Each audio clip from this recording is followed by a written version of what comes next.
The moment my suitcase hit the floor with a thud, I knew something inside me had broken too. It wasn't just the sound of the zipper splitting open or my few belongings spilling out across the hardwood.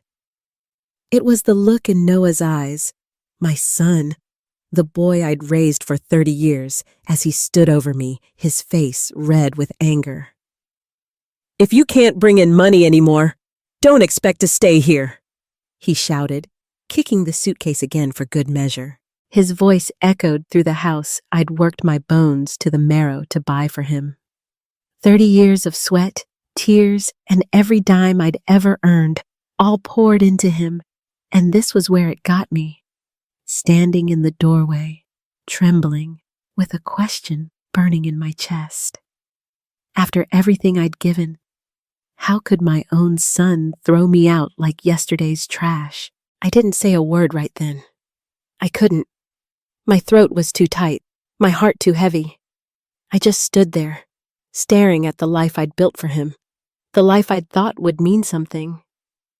I'm Ellen Harper, 58 years old, a single mom who gave up everything. My marriage, my dreams, my own chance at happiness, just so Noah could have a shot at a better future.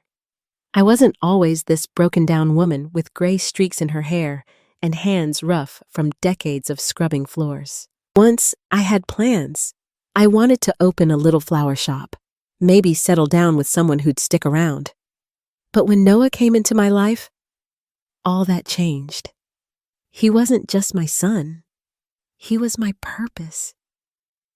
I raised him alone, nursed him through sickness, paid for his school, and watched him grow into a man I thought would make me proud.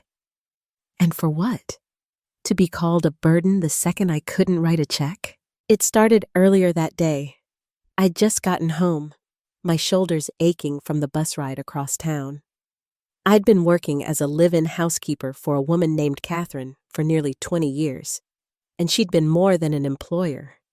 She'd been a friend. But Catherine passed away a few months back, and with her gone, I lost the job. I didn't have the heart to tell Noah yet. I figured I'd ease into it, maybe even share some good news to soften the blow. So when I walked through the door, I forced a smile and said, "Noah, I won't be working for Catherine anymore."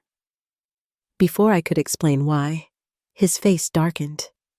He cut me off mid-sentence, his voice sharp as a blade. "Why would you quit? That was $8,000 a month. What are you planning to do now? Just sit around freeloading off us?" The air went out of me like I'd been punched. I'd come home feeling a flicker of joy, thinking I could finally rest after all those years, maybe even help out around the house. Noah's wife, Lydia, was talking about getting pregnant soon, and I'd pictured myself being there, cooking meals, folding tiny baby clothes, giving her a break when she needed it. I thought they'd be glad to have me back. But that hope vanished the second Noah opened his mouth. "Freeloading?" I whispered, barely audible. Did he really think I'd walked away from that job just to kick my feet up? I'd come back to make their lives easier, not to leech off them. His words stung worse than any slap ever could. I didn't lash out, though. I'd learned a long time ago to swallow my hurt, to keep the peace. Noah had been under pressure lately, and I told myself that's why he snapped. Lydia came from a family that never thought much of us. Her mother, Judith, was a university professor with a sharp tongue and a sharper ego, and her father worked in local government. To them, Lydia had married beneath her when she picked Noah. They'd always looked down on him, his job, his upbringing, even the way he talked. Lydia picked up the habit too, jabbing at him whenever she could, tearing him down to feel bigger herself. I figured maybe if they knew about the inheritance Catherine left me, $8 million, more money than I'd ever dreamed of, they'd see Noah in a new light. Maybe they'd finally respect him, and by extension, me. But I didn't bring up the money yet. I wasn't ready. Instead, I tried to shift the conversation. Didn't you say Lydia's planning to get pregnant soon? I said, keeping my voice steady. I thought I'd come home early to help out, support her through it. Maybe lend a hand with the baby. Lydia's expression turned to ice in an instant. I swear I heard her scoff under her breath. Postpartum recovery requires professional care, she said flatly. You used to work as a housekeeper. What would you know about that?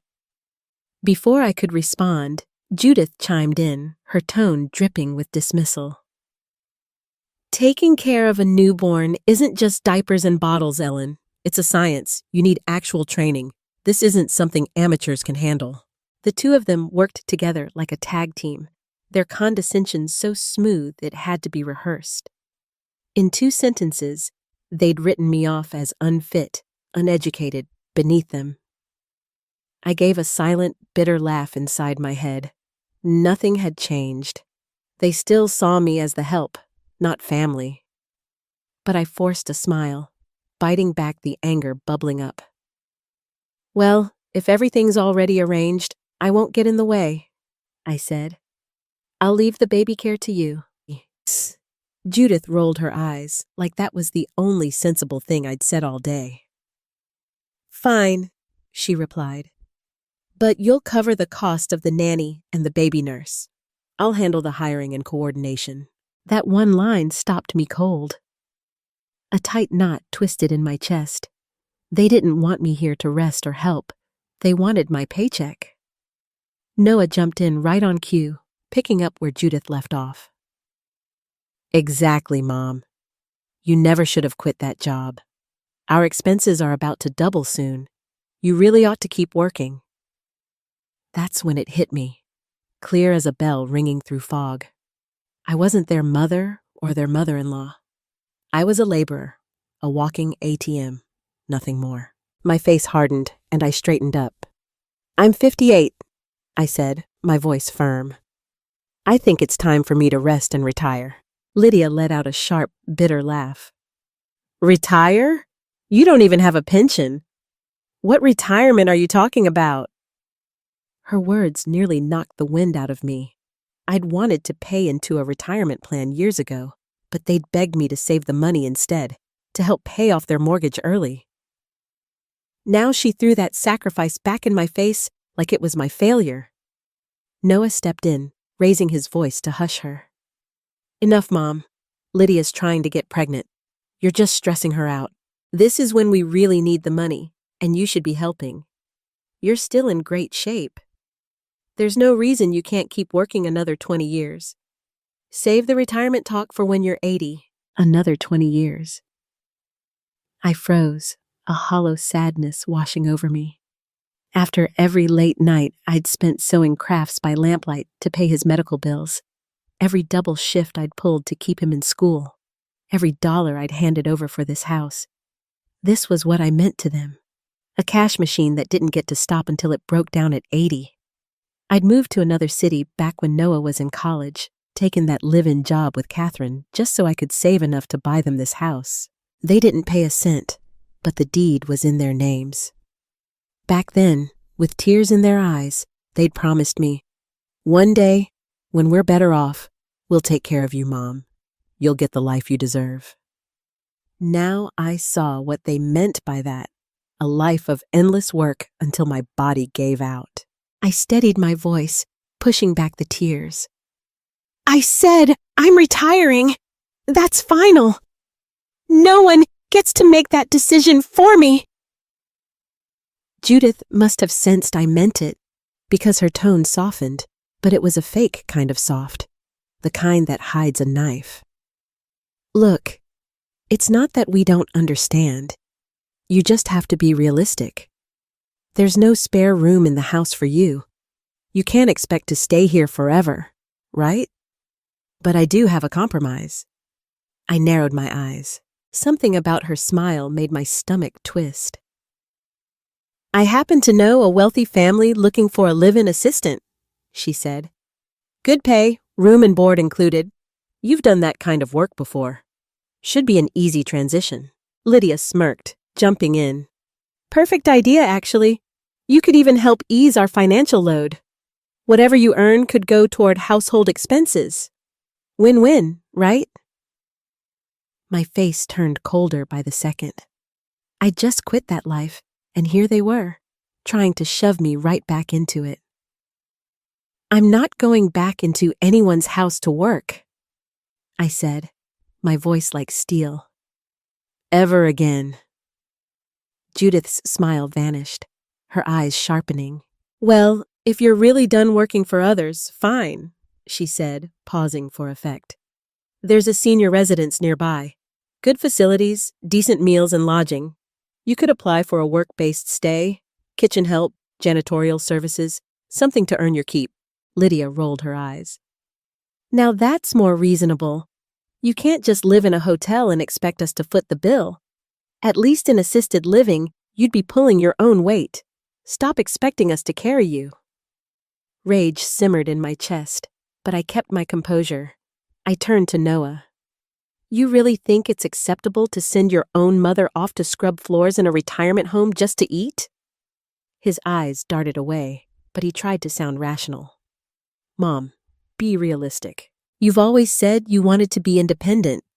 Isn't this the most dignified way to do that? You support yourself, and we don't owe each other anything. I could hardly believe it. The boy I'd poured my life into was ready to shove me out the door like I was dead weight. My hands shook and tears streamed down my face, unstoppable. Noah, I said, my voice breaking. I gave everything I had to raise you. I drained my savings to buy you this home. And now, all you see me as is a burden you can't wait to dump? For a split second, guilt flickered in his eyes, but it drowned fast under a wave of fury. He kicked my suitcase again, harder this time. You think you suffered? That was your choice. If you hadn't divorced Dad, we wouldn't have ended up broke. I could have grown up rich. You ruined that. Let me tell you something, Ellen. You owe me for the rest of your life. I stood there, stunned, staring into his bloodshot eyes as pain tore through me, slow and unrelenting. He had no idea why I'd left his father. Every choice, every tear, every sacrifice had been for him. But now, here he was, blaming me for the future I'd fought to give him. I pressed a hand to my chest, trying to steady the storm inside, but it only grew darker.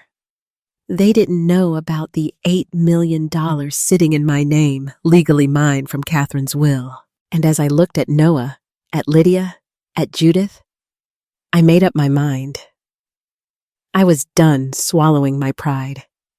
This time, I'd stand up for myself. They thought I had nothing left to give, but they were wrong. I had a fortune and a fire they'd never see coming. I walked out of that house with my suitcase dragging behind me, the wheels scraping against the pavement like a cry I couldn't let out. Noah's words still burned in my ears. You owe me for the rest of your life. 30 years of raising him, of giving him everything I had, and that's what it came down to. A debt I could never pay off. The night air was cool against my face, but inside, I was boiling. I'd spent decades swallowing my pride, telling myself it was all for him, for his future. But standing there, watching the front door slam shut, I realized something. They didn't just want my money. They wanted my soul, my will, every last piece of me. And I'd be damned if I let them have it. I checked into a cheap motel that night, the kind with flickering lights and thin walls. I didn't sleep. I sat on the edge of the bed, staring at the cracked ceiling, replaying every word from that fight. Noah's rage, Lydia's smirk, Judith's fake sweetness. They'd ganged up on me like a pack of wolves smelling weakness. But they didn't know about the $8 million Catherine had left me. Not yet. I'd kept it quiet, figuring I'd surprise them later, maybe use it to mend things between us. Now, though, That money felt like a secret weapon, something I could hold close until the right moment. I wasn't ready to play that card, but I knew one thing for sure. I wasn't going back to being their doormat. The next morning, I called Noah. I don't know why I did it. Maybe a part of me still hoped he'd come to his senses, see me as his mother again, not just a paycheck. When he picked up, his voice was cold, clipped. "What do you want, Ellen?" No mom, no softness, just irritation. I took a deep breath and tried to keep my tone calm. "I was thinking about what you said last night, about Lydia getting pregnant. I meant it when I said I'd help. I could move back in, cook for her, help with the baby when it comes. You wouldn't have to worry about a thing." There was a long pause, and then I heard Lydia in the background, her voice sharp. "Is that her? What's she saying now?" Noah sighed, like I was a chore he didn't want to deal with. "Ellen, we've been over this. We don't need you hovering around. Lydia's got everything under control." I pressed on, desperate to find some crack in his wall. "I'm not trying to hover. I just want to be there for you both. I've got experience. I raised you, didn't I? I could take some pressure off." That's when Lydia snatched the phone from him. Her tone was pure venom. "Experience? You mean cleaning toilets and folding laundry? That's not what we need for a baby, Ellen. Postpartum care is a professional job. You're not qualified. You'd just be in the way." Before I could argue, Judith's voice cut in. I guess she was there too, probably sipping coffee in their kitchen, plotting her next move. "She's right, Ellen. This isn't about mopping floors or changing diapers. It's a science. You don't have the training. You'd only make things harder for Lydia." I clenched my fist around the phone, my nails digging into my palm. They were doing it again, tearing me down, making me feel small. I'd raised Noah from a sick, fragile baby into a healthy man, all on my own, and they had the nerve to call me unqualified? I wanted to scream, to tell them every sleepless night I'd spent by his bedside, every dollar I'd scraped together for his surgeries. But I didn't. I kept my voice even. "Fine. If you've got it handled, I won't push. But I'm still family. I'd like to be part of this." Lydia laughed, short and bitter. "Family doesn't mean freeloading. You quit your job, Ellen. What are you bringing to the table now?" "Nothing." That's when Noah took the phone back. "Look, Mom, we're not trying to be harsh, but Lydia's right. You can't just show up empty-handed and expect us to take care of you. We've got enough on our plate." I swallowed hard, the hurt sinking deeper. "I'm not asking you to take care of me, Noah. I'm asking to help." His voice rose, impatient now. "Help? How? You've got no income. You think we can afford to have you sitting around while our bills pile up? Lydia's pregnancy is going to double our expenses. You should have thought about that before you quit. You need to keep working." There it was again. The demand that I keep going, keep grinding, like I was some machine they could wind up and let run until it broke. "I'm 58, Noah," I said, my voice shaking but firm. "I've worked my whole life for you. Don't I get to rest?" He didn't miss a beat. "Rest? Sure, when you're 80, you're still in great shape, Mom. There's no reason you can't pull another 20 years. We need the money now more than ever. You've got to step up. 20 years. The number hit me like a brick. I'd be 78 by then, maybe older, if I even made it that far. And they'd still expect me to be scrubbing floors, writing checks, keeping their lives comfortable while mine crumbled. I hung up without another word, my hands trembling so bad I nearly dropped the phone. I sat there in that dingy motel room, staring at the wall, feeling the weight of it all crash down. They didn't see me as a person anymore, just a resource to squeeze dry. I thought about the house I'd bought them, the one they were living in right now. Back when Noah was in college and dating Lydia, her family had looked down on him so much I couldn't stand it. I'd moved to another city, taken that live-in job with Catherine, just so I could save enough to give them a fresh start. Every paycheck went into that house. 3 bedrooms, a big kitchen, a yard for the kids they'd promised to have. I didn't keep a penny for myself. The deed went in their names, not mine, because I trusted them. They'd hugged me back then, tears in their eyes, saying, "We'll take care of you one day, Mom. You'll see." What a fool I'd been. Later that day, Judith called me. I almost didn't pick up, but something told me to hear her out. Her voice was smooth, too sweet, like she was setting a trap. "Ellen, I've been thinking about our talk last night. We didn't mean to upset you. You're just not being realistic. There's no room for you here. You get that, right? But I've got an idea that could work for everyone." I stayed silent, waiting. "I know a family looking for a live-in assistant," she said. "Good pay, free room and board. You're used to that kind of work. It'd be perfect for you." My stomach twisted. I'd just walked away from 20 years of that life, and she wanted to shove me back in? "No thanks," I said, keeping it short.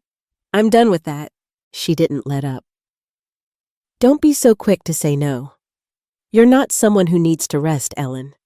Going back to work wouldn't kill you, and whatever you earn could help Noah and Lydia out. They're under a lot of pressure." I could hear the smirk in her voice, like she thought she'd won. I said, "No, Judith.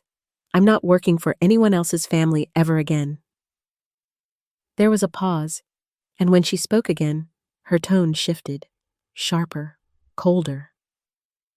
"Fine. If you're too stubborn to work, there's another option. There's a senior residence nearby. Decent place. Meals, lodging, the works. They've got work-based stays, kitchen help, cleaning floors, something to earn your keep. You'd fit right in." I nearly laughed at how shameless she was. A retirement home? She wanted me to scrub dishes and mop hallways just to survive? "You're serious?" I said, my voice low. "You'd send me off to a place like that?" She didn't flinch. "It's practical, Ellen. You can't expect Noah and Lydia to foot your bills. At least there, you'd be pulling your own weight. Stop acting like we owe you something." That's when Lydia's voice piped up in the background. "Exactly! You can't just crash in a hotel and think we'll pay for it. Get real." The rage I'd been holding back started to simmer, hot and steady. I turned it on Noah, who I knew was listening. "Noah, you're okay with this? With them telling me to go slave away in some facility just to eat?" He hesitated, then tried to play it cool. "Mom, it's not like that. You've always said you wanted to be independent. This is the best way. You take care of yourself, and we're square. No one owes anyone anything." Square. Like 30 years of my life could be wiped clean with a shrug. I snapped. "Square? I gave up everything for you, Noah. My marriage, my savings, my whole life. I bought you that house you're standing in right now, and you're telling me we're square?" His voice hardened. "You made your choices, Ellen. If you hadn't left Dad, we wouldn't be in this mess. I could have had a better life. You don't get to guilt me over that." I couldn't believe what I was hearing. He didn't know the truth about his father. How I'd left Thomas to protect Noah, to keep him out of foster care. Every sacrifice had been for him, and he was throwing it back in my face like I'd ruined him. Judith jumped in again, sensing blood. "Look, Ellen, if you're serious about retiring, fine, but don't expect to stay with us. The senior residence is your best bet. They've got an opening. Kitchen work, I think. Noah checked it out this morning. You could move in today." My heart stopped.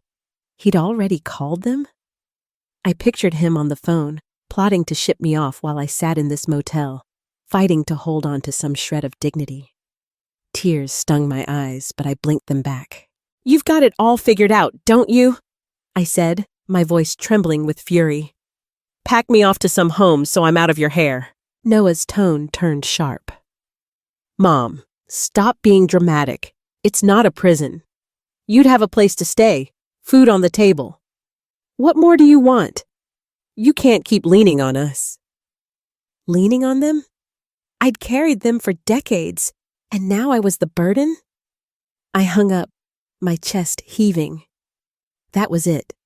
I was done begging for their scraps of affection. They thought they could break me, push me into a corner until I gave in. But they didn't know what I was holding back. That $8 million sitting quietly in my account, ready to change everything. I stood up, grabbed my suitcase, and made a decision. I wasn't just going to survive this. I was going to fight back. Controversial take, pineapple doesn't belong on pizza was going to make them pay for every word, every insult, every shove they'd given me. They thought I was finished, but they were wrong.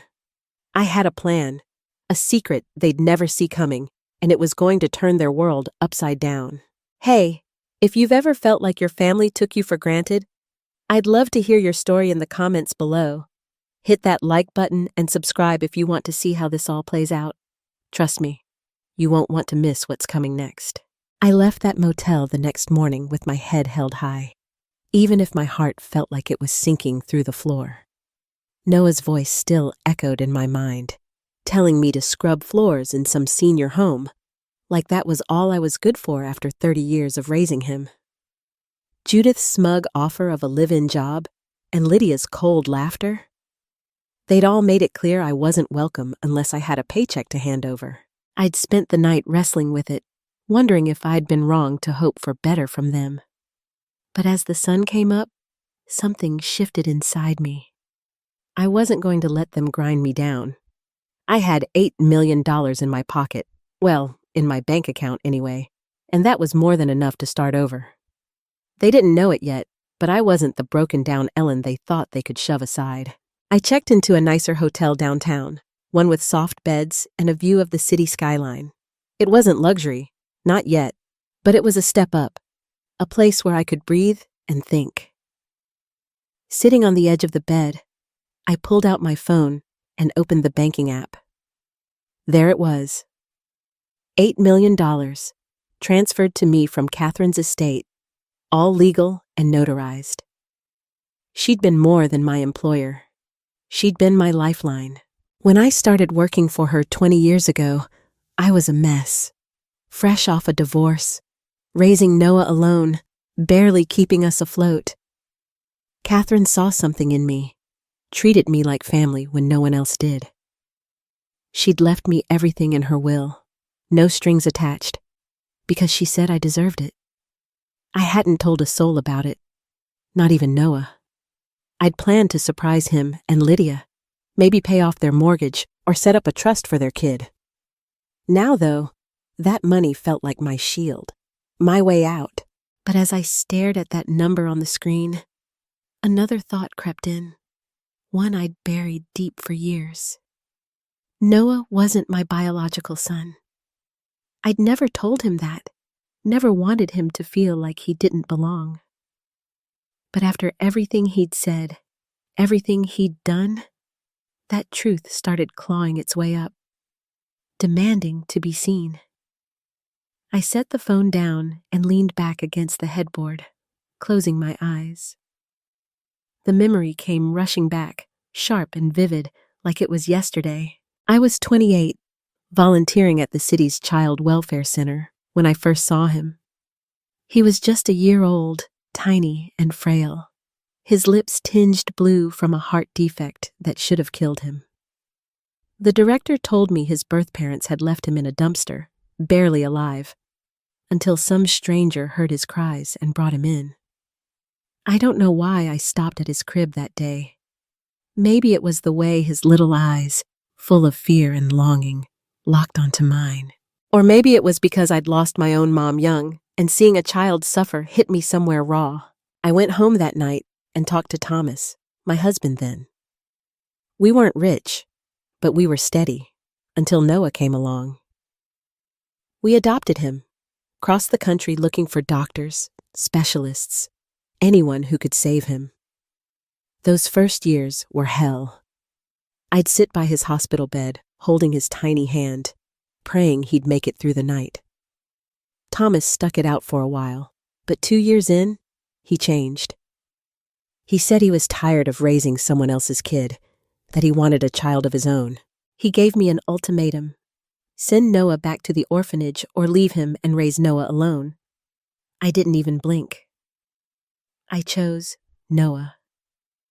Thomas walked out, and I never looked back. I worked double shifts, sometimes 3 jobs at once, waitressing, cleaning houses, sewing crafts late into the night, just to keep him alive. And he made it. He grew strong, went to college, became the man I thought I'd saved for a reason. But now, sitting in that hotel room, I saw the truth. He didn't see me as his mother. He saw me as a debt collector, someone he could bleed dry and toss aside. I opened my eyes, tears spilling down my cheeks. I'd given him everything. My marriage, my youth, every chance I had at a different life. And he'd kicked me out like I was nothing. All those years, I'd kept his adoption a secret, not to protect myself, but to protect him. He was sensitive growing up, always worried he wasn't good enough. I didn't want him to carry the weight of knowing he'd been thrown away once, then rejected again by Thomas. I wanted him to believe in love, real love, the kind I'd tried to give him. But what did he give me back? A suitcase in the dirt and a demand to keep working until I dropped. I wiped my face with the back of my hand, a bitter laugh escaping me. Maybe I'd been blind all along, pouring my heart into someone who'd never give it back. That's when it hit me, hard and clear. I didn't owe him anything, not anymore. I'd spent 30 years thinking my job was to keep him safe, to make him happy, even if it meant breaking myself in half. But he wasn't that scared little boy in the crib anymore. He was a grown man, 30 years old, with a wife and a house I'd paid for, and he'd chosen to turn on me. I didn't have to keep proving my love to him. I didn't have to keep sacrificing. For the first time in decades, I felt a spark of something new. Anger, yes, but also power. I had $8 million, a fortune they couldn't touch, and I didn't need their permission to use it. I could walk away, start over, live for myself, and that's exactly what I decided to do. I grabbed my suitcase and headed downstairs to the hotel lobby. I wasn't sure where I was going yet, but I knew I wasn't staying in that cheap motel, hiding like I'd done something wrong. I booked a room at the fanciest hotel I could find, a 5-star place with marble floors and chandeliers that glittered like stars. When I walked in, the clerk raised an eyebrow at my worn-out clothes, but I slid my card across the counter and watched her expression change when the payment went through. "Welcome, Mrs. Harper," she said, suddenly all smiles. I nodded and took the key, feeling a flicker of pride. They didn't know me here. They didn't see a housekeeper or a failure. They saw a woman who could pay her way, and that was enough for now. That night, I stood on the balcony, looking out at the city lights. I thought about Noah, about the house I'd left behind. It was still in his and Lydia's names, but every brick, every window, every inch of it was mine, bought with my blood and sweat. I'd handed it over because I trusted them, because I believed they'd take care of me one day. What a joke. They'd turned it into their castle, a place to lock me out of, while they planned to ship me off to some retirement home to scrub floors. My hands tightened on the railing. I wasn't going to let them keep it. Not after this. I didn't know how yet, but I'd find a way to take it back. Legally, quietly, without them ever seeing it coming. I went back inside and pulled out my phone again, scrolling through the trust documents Catherine's lawyer had sent me. $8 million, all mine, no contest. I could buy a new house, a new life, anything I wanted. But it wasn't just about the money. It was about what it meant: freedom, power, a chance to stop living for someone else. I thought about calling Noah one last time, telling him the truth about his adoption, about how I'd saved him when no one else would. Maybe it'd shake him, make him see what he'd thrown away. But I stopped myself. He didn't deserve to know. Not yet. Let him think he'd won, that he'd gotten rid of me for good. He'd find out soon enough that I wasn't the weak, desperate woman he thought I was. I lay down on the crisp hotel sheets, staring at the ceiling. For the first time in years, I didn't feel crushed by guilt or duty. I felt alive. I'd walked away from that house with nothing but a suitcase and a broken heart, but Noah didn't know what I was carrying inside me. A secret bigger than he could imagine, a strength he'd never understand. He thought he'd pushed me out for good, but he was wrong. I was just getting started. I was going to take back everything he thought was his, starting with that house, and he'd never see it coming. The next few days felt like a dream I couldn't wake up from. One where I was free, but the weight of the past kept tugging at me. I'd settled into that 5-star hotel, letting the plush robes and hot showers wash away some of the sting from Noah's betrayal. $8 million sat in my account, a quiet promise that I didn't have to bend to anyone anymore. I spent my mornings sipping coffee on the balcony, watching the city hum below me, and my afternoons browsing real estate listings. I wasn't just looking for a house. I was looking for a life, one that was mine and mine alone. But that peace didn't last long. Noah wasn't done with me yet, and what he did next nearly broke me all over again. It started with a phone call from Sophie Miller, the sweet young woman who'd helped me at the hotel front desk a few days back.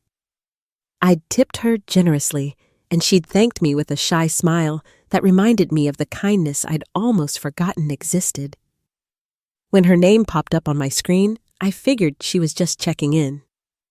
"Ellen, hi," she said, her voice hesitant. "I hope I'm not bothering you. I just thought you should know. People are talking about you online. It's not good." My stomach dropped. "What do you mean, talking about me?" I asked, already dreading the answer. She paused, then said, "It's your son, Noah. He's been live streaming on some platform called StreamNet. He's saying you abandoned him, that you're this cold, selfish mother who left him high and dry. It's blowing up.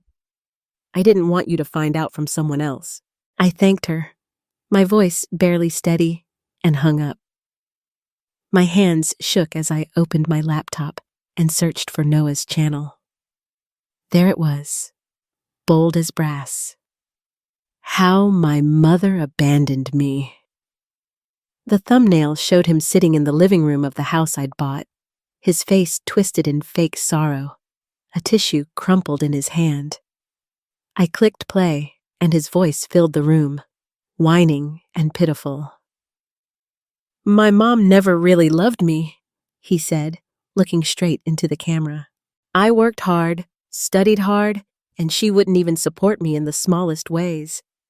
When I got into college, she left for another city to work as a live-in assistant for rich people, leaving me alone in a tiny rental. When I got married, she didn't give us a dime. Now that she's suddenly rich, she's cut me off completely, like I never existed. I don't even want money. I just want her to acknowledge me as her son, but she won't even say my name." My jaw dropped. Every word was a lie, twisted to make him the victim and me the villain. The comments section was a war zone. Some people bought his act, hook, line, and sinker. He's so pitiful. I'd do anything to give him the love he never had. Others piled on me. "A mother like that doesn't deserve to be called one. She should be ashamed." And then there were the instigators, egging him on. "She doesn't deserve happiness. Keep exposing her, Noah." His follower count was climbing by the minute, and I saw why. He'd turned his sob story into a business. He was selling t-shirts with slogans like, "You deserve better," and raking in donations with lines like, "Be the warmth my mother never gave me." It was shameless, and it was working. I slammed the laptop shut, my chest heaving. He wasn't just trashing me. He was profiting off it. I paced the room, trying to calm down, but the walls felt like they were closing in. How could he do this? After everything I'd given him, he was dragging my name through the mud for likes and cash. I thought about calling him, screaming at him to stop, but I knew he'd just twist that too, make me look even worse. Then it got uglier. A knock came at my door that evening, and when I opened it, a rotten egg splattered against the frame, the stink hitting me like a punch. I stepped back, stunned, as laughter echoed down the hall. Some kids, probably, who'd seen Noah's streams. The next morning, I found graffiti scrawled across my rental car in the hotel lot. Heartless Mom. People in the lobby started whispering when I walked by, their eyes cold and judgmental. I overheard one woman mutter, "That's her, the one from the videos." What kind of mother does that to her own kid? I locked myself in my room, my hands trembling as I sank onto the bed. The world was turning against me, and I hadn't even had a chance to fight back. Noah had weaponized his lies, and they were spreading like wildfire. I opened my laptop again, scrolling through the comments, and saw my name, Ellen Harper, plastered everywhere. Someone had dug up an old photo of me from a job I'd worked years ago, cleaning houses in a faded apron. They'd paired it with captions like, "From maid to monster," and "She got rich and ditched her son." My address wasn't out there yet, but it felt like only a matter of time. I'd gone from invisible to infamous overnight, and it was suffocating. For a moment, I doubted everything. Maybe justice didn't exist. Maybe I'd been wrong to think I could walk away and start over. I'd spent 30 years sacrificing for Noah, pouring my life into him, and now he was tearing me apart for the whole world to see.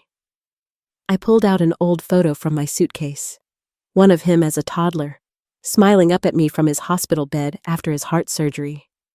I'd sat by him for months, holding his hand, whispering that I'd never leave him. Now he was calling me a stranger who'd abandoned him.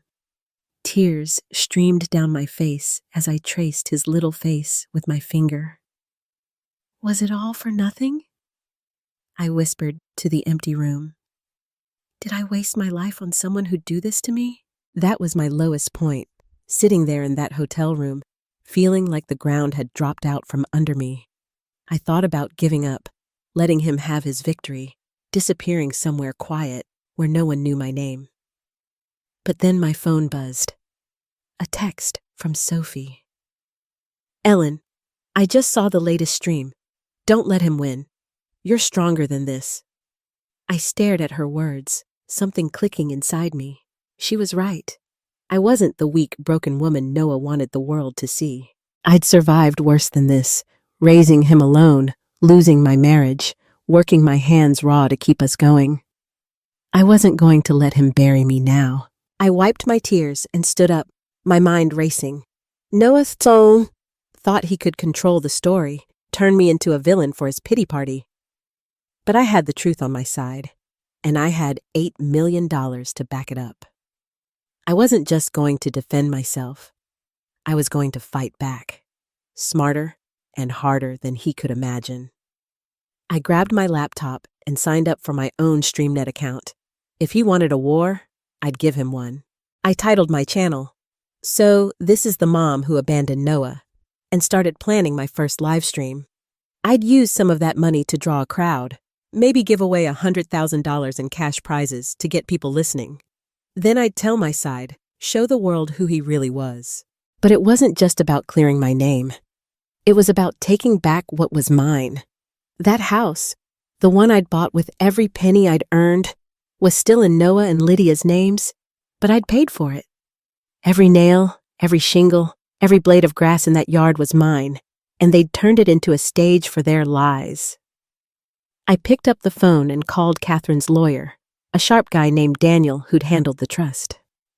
"Daniel," I said, my voice steady for the first time in days. "I need to know my options for reclaiming a property I paid for but don't own on paper.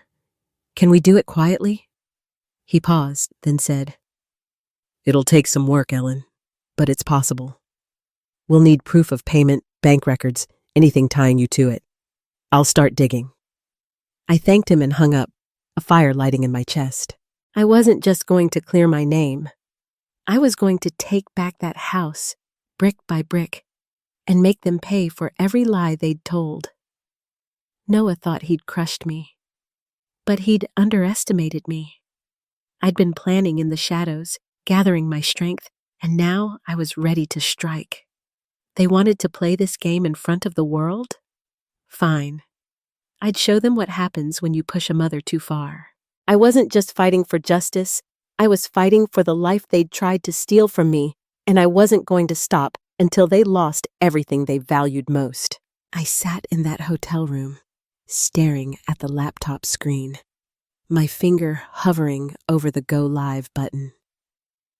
Noah had turned the world against me with his lies, painting me as a heartless mother who'd abandoned him.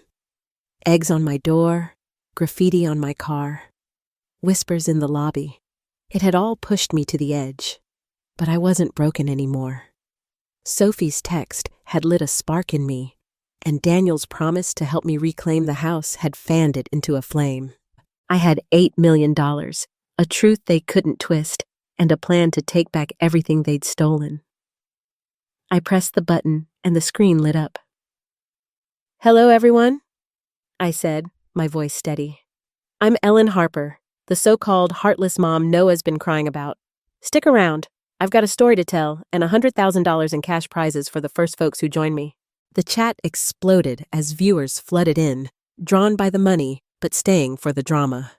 I didn't waste time. "Noah says I abandoned him, that I never loved him. Let's set the record straight. I adopted him when he was 1 year old, left in a dumpster with a heart defect that nearly killed him. I gave up my marriage, my savings, everything to keep him alive." I held up the adoption certificate, the hospital bills, the receipts from his college tuition, proof of a life spent giving. I bought him a house, the one he's sitting in right now, whining to you all.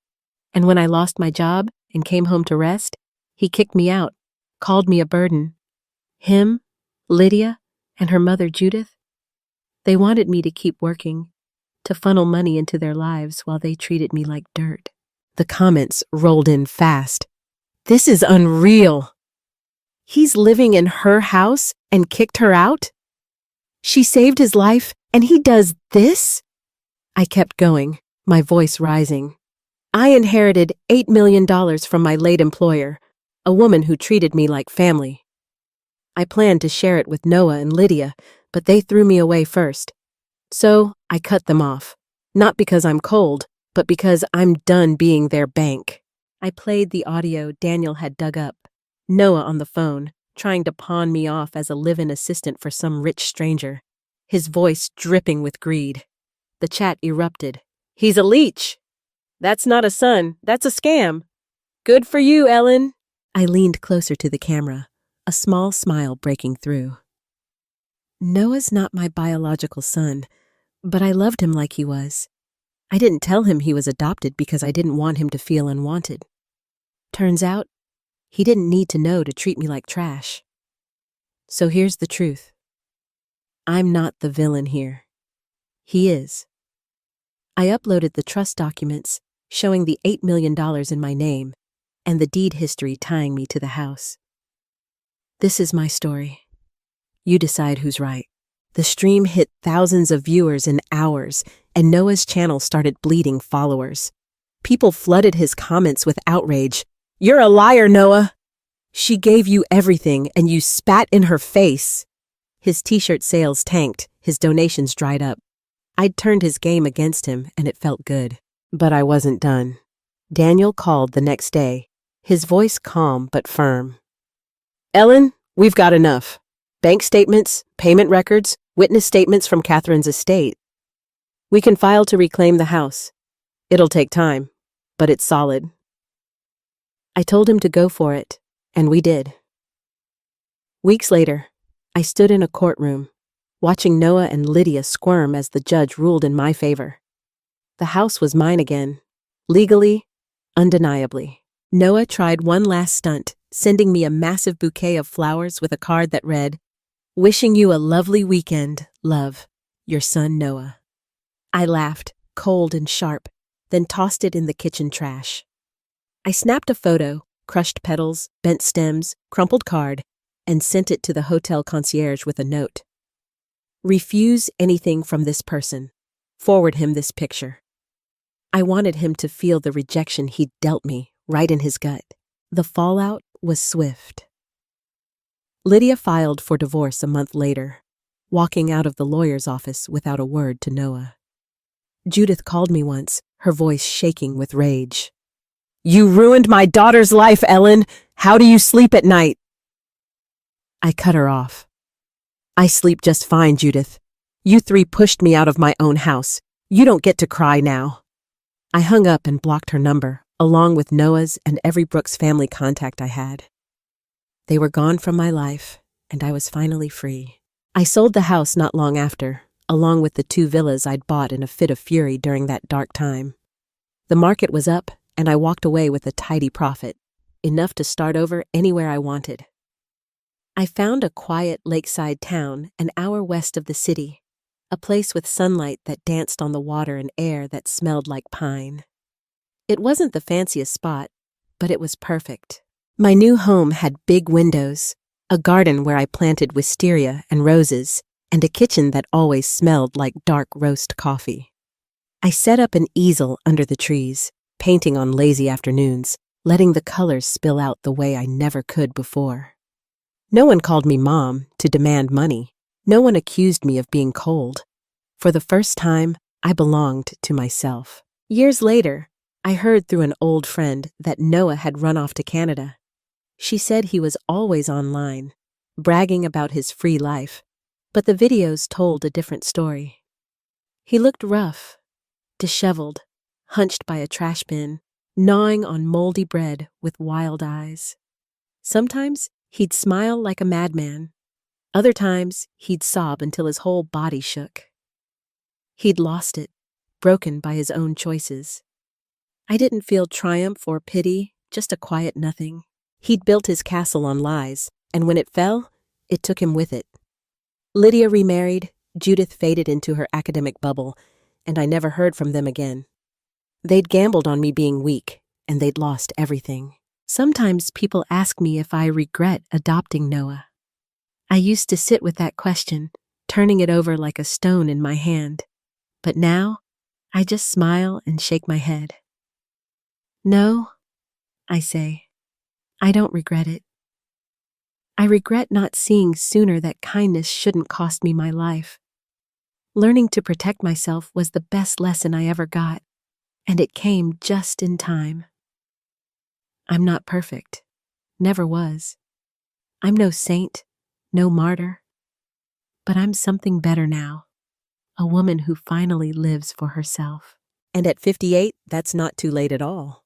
Thank you all for sticking with me through this journey. It's been a wild ride, hasn't it? If this story hit you somewhere deep, hit that like button and drop a comment. I'd love to hear what you think. Subscribe if you haven't already. There's more to come on this channel. Check out my other videos, and I'll see you next time. Take care, and thanks for being here.